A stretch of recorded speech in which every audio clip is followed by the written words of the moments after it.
ఎలా వచ్చావు? కళ్ళు తాగుతావా? చీపు కళ్ళేటు మందే తాగుతాను. ఇక్కడ మందు దొరకదు, కల్లే.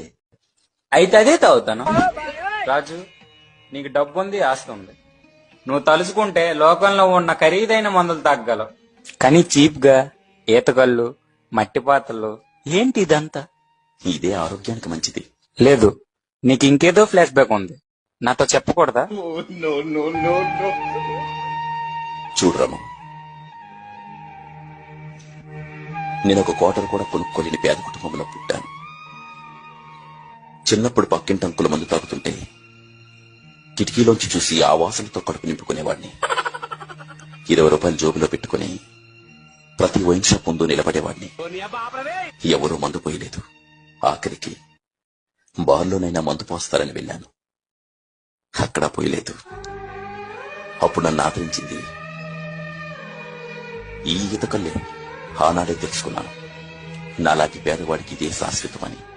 నువ్వన్నట్టు కాస్ట్లీ స్కాచ్ విస్కీ తాగొచ్చు, అదంతా డబ్బులున్నంత వరకే. కానీ డబ్బులున్నా లేకపోయినా, వైన్ షాపులు బందున్నా, ఆఖరికి కరోనా వచ్చి వైన్ షాపులన్నీ మూసేసినా ఎప్పటికీ దొరుకుతుంది ఈ ఈతకల్లు. అందుకే దేన్ని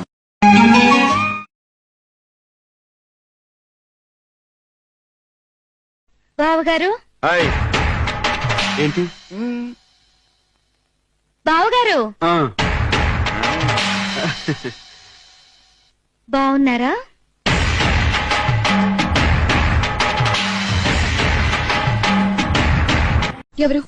ఎవరెవరు?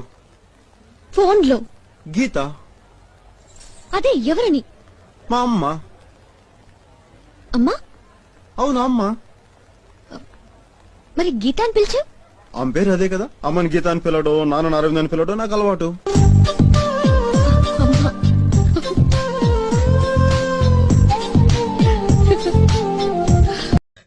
ఎందుకే ఏదో చదివేసి ఎగ్జామ్ రాసిందే అంత టెన్షన్ పడుతున్నావు?